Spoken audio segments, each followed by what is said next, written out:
Hello YouTube world, welcome to my channel. Don't forget to like, comment, subscribe, and hit the notification bell so you can be notified when I drop hot content like this, and stay tuned for the next video.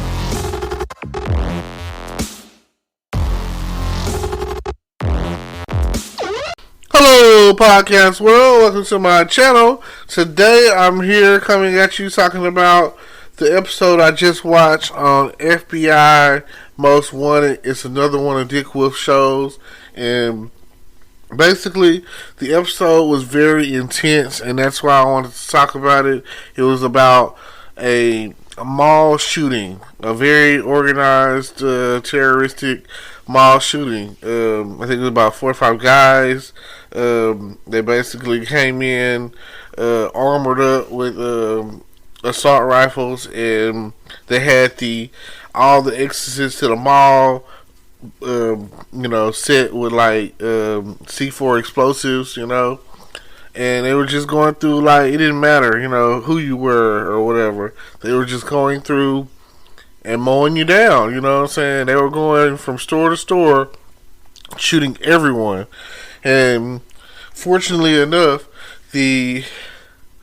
or maybe unfortunate enough, however you want to look at it, but fortunate enough, the head of the FBI Most Wanted Task Force was in the mall, him and his coworker and their family, and a mall security guy, or I don't even think he was a security guy, I just think he was a guy, a black guy with a gun, and the older guy and whatnot, and they took action, they did what they had to do to survive, and it was really intense. It was like, I can't really picture that happening ever, in a mall, anywhere, but, things are happening to where stranger things are happening. You got churches that are out there getting blown up and shot up, and members, so I'm just, I was thinking about this the other day, and the thing I was thinking about, like, we all go shopping places, Walmart and Kroger's and Target and, Sam's and, so forth, and just imagine going in there one day, and I know that a couple of years ago they already had, like, a thing that happened in Walmart's parking lot, or something relative to that, where there was like a shooting at Walmart, and the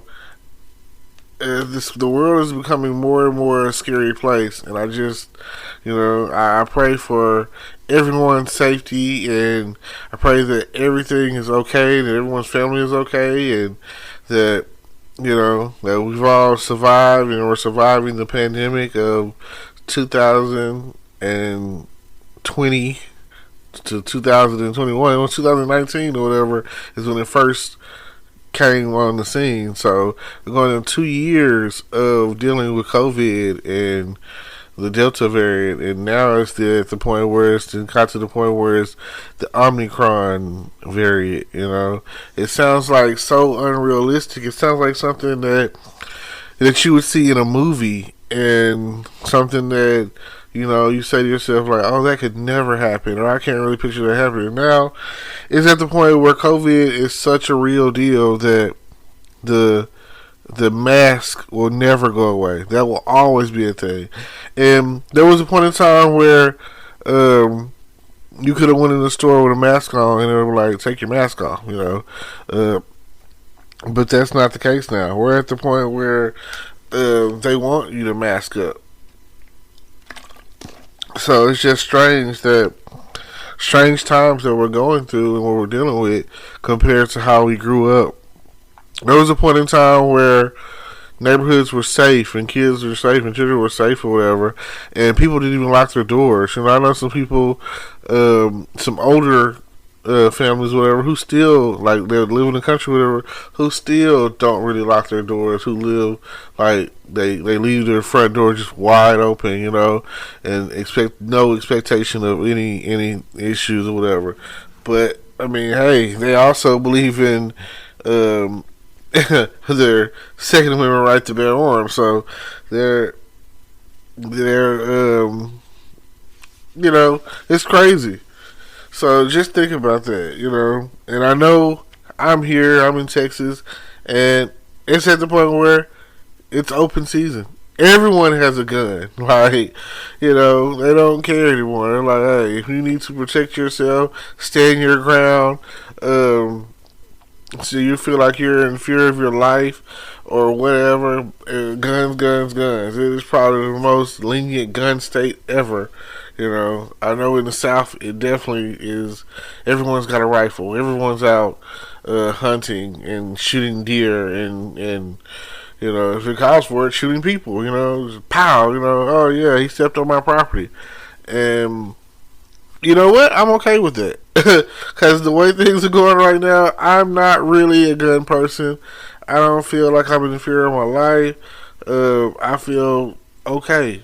But there have been some incidents where I'll be like, if I had a gun, because just the other day, it seems like in my city right now, there is a murder investigation going on each month from the hands of people, teenagers, you know what I'm saying? Young adults, especially young male adults, in the black community, really, I'd say this is what's going on in the culture right now. And it's like high school, maybe you're now in middle school right now, into like your early 20s, and maybe even mid 20s. Everyone's gunning up. Everybody's shooting somebody down or trying to rob someone, or they feel like they've been disrespected on social media or in a rap video that they created or a TikTok, or back in the day it was like physical altercation. If someone stepped on your shoe, they would fight, and that's a little bit more understandable than sticks and stones. You know what I'm saying? Like, nowadays, I understand the concept back in the day where, if you talked about somebody's mama, you know what I'm saying, that was your ass. So nowadays, it's like, it's gotten worse. It's just elevated to the next level of stupidity. So, I don't know what we're going to do to, balance the equation when it comes to violence and shooting and gun violence and the NRA and all of that. I don't know. I don't own a gun, but I have friends that do, and I feel like every now and again, like however you choose to protect your family and protect your household, I understand, because you never know. And even if you do have a gun, it doesn't mean that you have to use it or you're going to get to use it. Sometimes you're wit. You got to be quick on your feet. You got to be smart. And in situations or whatever. And I've been watching this on TikTok where the officer talks about how someone has a gun to your head scenarios and a gun to you and how you, I feel like it's a possibility. I've seen enough in movies, I've seen it a little bit on television, I've heard of people who like, oh, I survived because I took action, and I can honestly say that if the gun ain't facing you or pointing to the point where it's going to kill you or whatever, maybe you should take action. You know what I'm saying? I don't know what you're capable of, and neither do you until you take action. And that's all I'm saying. Don't be a victim, is what they were saying in the show. Don't let them don't make it easy for them. That's all I can say.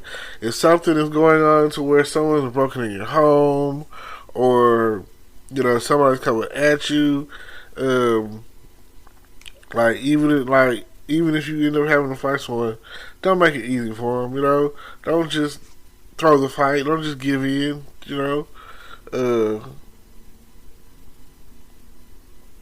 Just do what you gotta do. Stand your ground. Don't be a victim.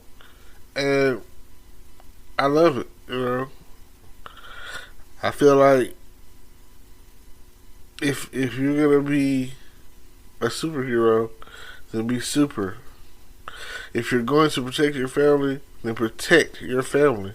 Like whatever it takes and whatever the cost is, and it'd be nice to know that you're safe yourself.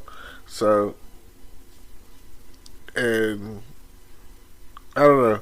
I don't know if you've ever watched the show FBI or FBI Most Wanted or FBI International or whatever. They're all Dick Wolf shows. They all, he also writes Chicago Med, Chicago Fire, Chicago PD.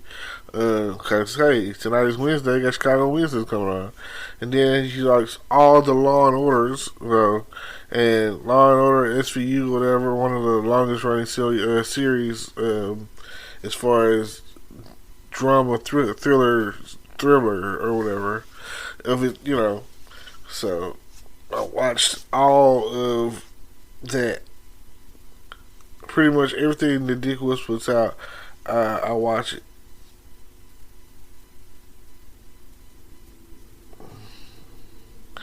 Yep. So I appreciate the message that you try to put out in your stories. And I appreciate that. I appreciate the way that you depict things or whatever in your shows. What I'm saying, your writings or whatever, and the way things come out. I don't know. I watch them and I feel like if the situation where if I were in that situation, what would I do? How will I handle it? What's the next step for me? What do I do? And it's kind of like a ding ding ding. You know what I'm saying? You've seen this before on television. This is what you're supposed to do, or this might work, or whatever. So yeah. Thank y'all for listening. Thank y'all for tuning in. Don't forget to like, comment, subscribe. Don't forget to check out my YouTube page. All of that. And, everything. So, I appreciate y'all for every time that you click on something that's pertaining to me. I appreciate y'all. And thank you. Today is your lucky day. Today is the day that our $3 website works for you, paying you directly to your PayPal daily. Imagine $3 ongoing continuous payments to your PayPal account. Imagine falling asleep and waking up to $300 in your PayPal account. How would this make you feel? How could this help you? What bills could you pay?